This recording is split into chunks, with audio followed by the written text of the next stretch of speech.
Gardening is hard enough without following bad advice that will waste your time, energy, and money.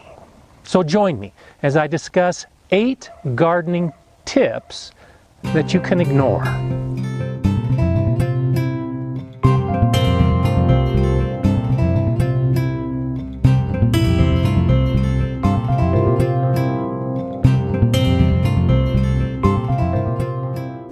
Hi, I'm GardenerScott, and I completely support using tips from experienced gardeners and those that know what they're doing to help other gardeners in their gardening journey, to make it easier. But there's just so much advice out there that really has no basis in any research or scientific fact. There's a lot of stuff that gardeners do that just doesn't work. So here's 8 that I'm going to share now that hopefully will save you some of that time, energy, and money and make the whole journey just that much easier. The first tip is to buy ladybugs to help with the pests in your garden. Just don't do it. There are many companies out there that will sell you bags of ladybugs, with the idea being that you release them into your garden space, they'll eat some of those harmful pests like aphids, and it will greatly reduce your pest problem. I've done this. I've actually bought bags of ladybugs in years past when I really didn't know as much as I do now.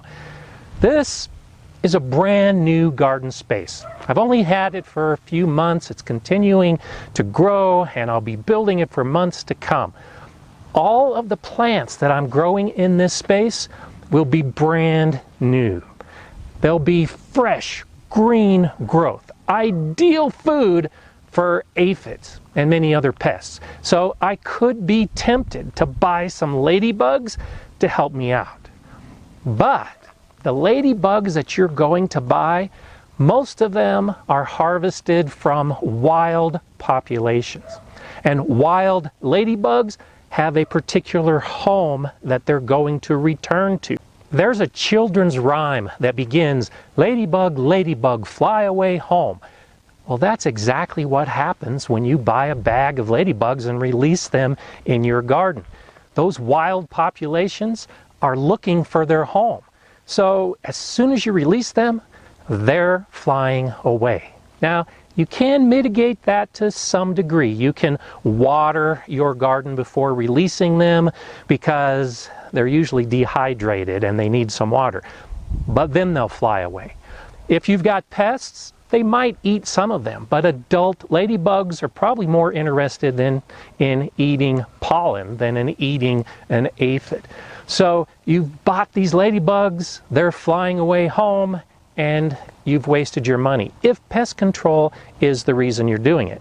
Now, if you're doing it as an example for the kids in your family to show them how ladybugs come in a bag and then can be released into a garden, that's actually kind of fun.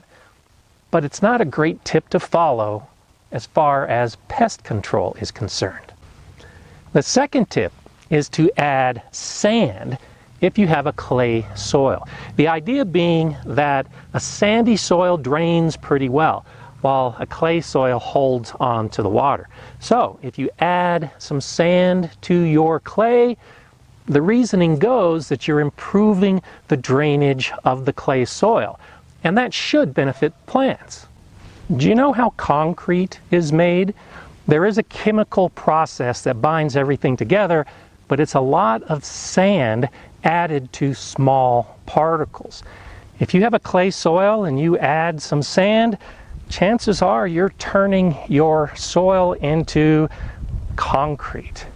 If you look at soil science, the amount of sand that would be needed to improve the clay soil is a lot. We're talking 50% of the soil at a minimum would now need to be sand. If you've got a clay problem, you're not going to fix it with just a couple bags of playground sand. You're going to need to bring in truckloads of sand, and that's usually not a great idea. There's better ways to improve clay soil, compost being primary among them. But don't think you can fix the problem by just throwing some sand at it.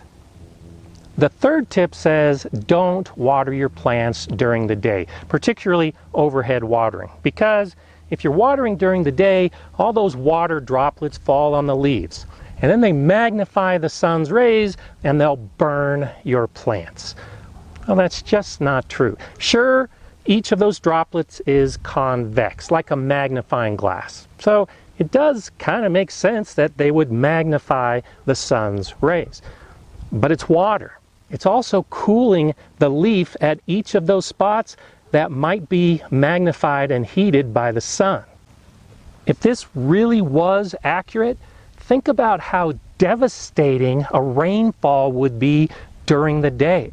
All of those drops from the clouds would just devastate your plants, because after the clouds departed, the sun would just fry everything. Well, we all know that that's not true.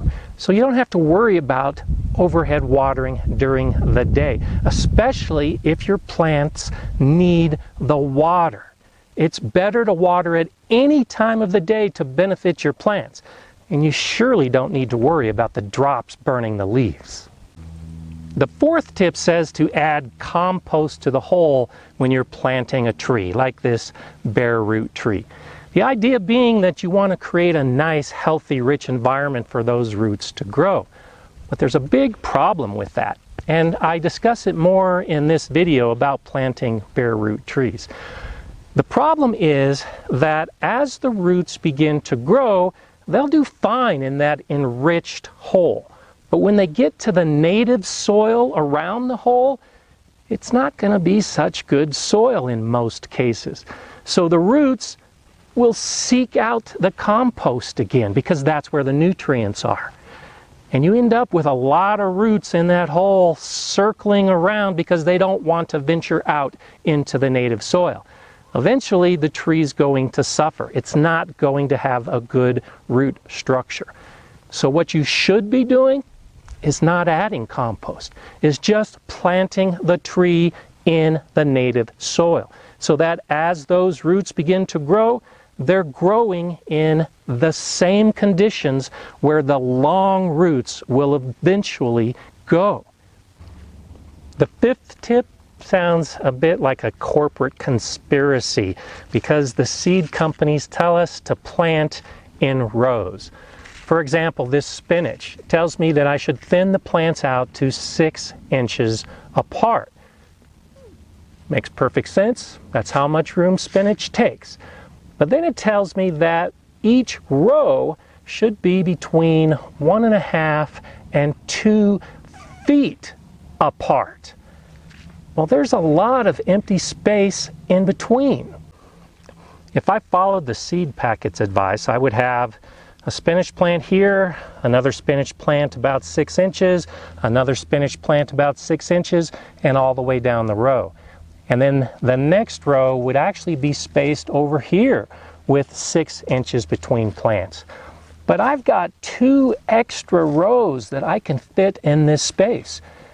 Row here, 6 inches over is another row, 6 inches over is another row, that's only 1 foot, and then 6 inches over is the 18 that's recommended on the seed packets.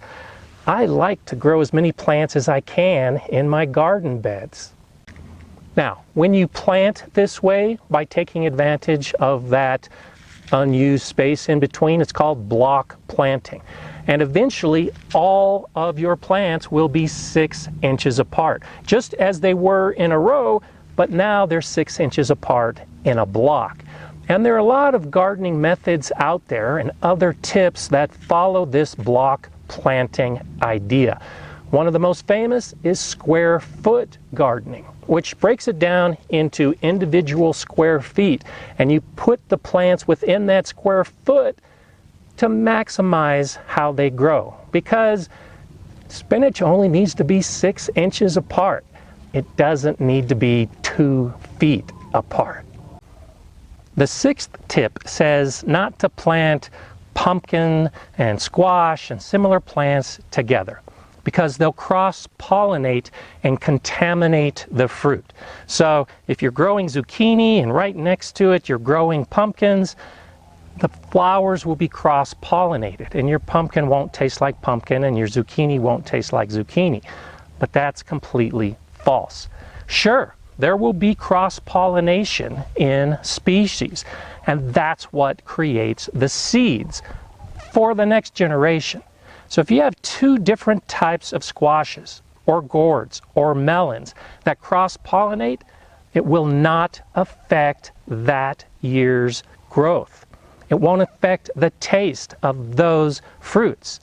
Now, save the seeds, grow the seeds the next year, and you're probably going to have a hybrid. You'll have a new plant that will have similarities between those two different types of squashes that you might have planted. But for this year, it won't affect the fruit and the flavors at all. So grow whatever you want to grow near each other, and don't worry about the cross-pollination unless you're saving the seeds. That's a tip you can just totally throw away. The 7th tip is to buy mycorrhiza to improve your garden soil. And it's similar to buying ladybugs. It's just not necessary. The mycorrhiza are different types of fungus that help break down woody products like wood chips and leaves and logs. And it's a very important part of soil. But it occurs naturally. There's spores and fungus all around us that we don't see. It's in the soil. It's all those white threads that you'll typically see if you pull up your mulch. If you buy it, first, it's probably going to arrive dead. Because of the drying and the shipping, there aren't going to be viable fungal threads within the mycorrhiza that you buy.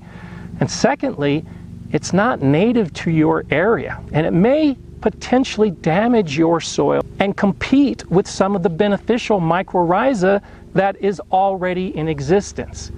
Stay away from it. Introduce organic matter to your soil. Add wood chip and other woody mulches, and you'll have plenty of mycorrhizal growth within your soil to benefit your trees and plants. You just don't need to waste your money to buy it. The 8th tip is pretty prevalent. One of my gardener friends, a master gardener, advocates this, and that's to spread sugar on your garden beds. It'll sweeten the soil and it'll sweeten the fruit. You see this a lot with tomatoes, where it's recommended that you sprinkle sugar. It'll make your tomatoes sweeter. But there's absolutely no scientific research to support that idea. Sure, where the sugar falls and then with the watering works its way into the soil, the bacteria will go nuts. It'll love that sugar and it'll be gone before you know it. But roots don't absorb sugar. They absorb the minerals and the elements that are needed by the plant. Sugar has absolutely no effect on the growth of plants or the taste of fruit. Toss that one out the window. These are 8 tips that I choose to ignore because there's no research to back their effectiveness. If you do any of these and you want to continue, by all means do so. I'm just suggesting that you can probably save some time, energy, and money by avoiding these tips. And more importantly, when you see tips or hear tips that you think might work in your garden, try to find out a little bit more information about them, because there are many, many other tips out there, and I'll be covering them in future videos, that really don't hold up to the research. If you like doing them and it gets you out in the garden, that's what matters. But I like to garden a little smarter, and I don't like to waste any of my efforts. These tips are one way to do that. If you have any questions or comments about these, or want to share some of your tips that you ignore now that you know more, please let me know below, because I can include some of that in future videos. If you want to see the future videos, then by all means subscribe to the GardenerScott channel. And be sure to click on the bell. Did you know that if you don't click on the bell, you might not even be notified when new videos come out? If you like this video, well then give me a thumbs up and share it. I'm GardenerScott. Enjoy gardening.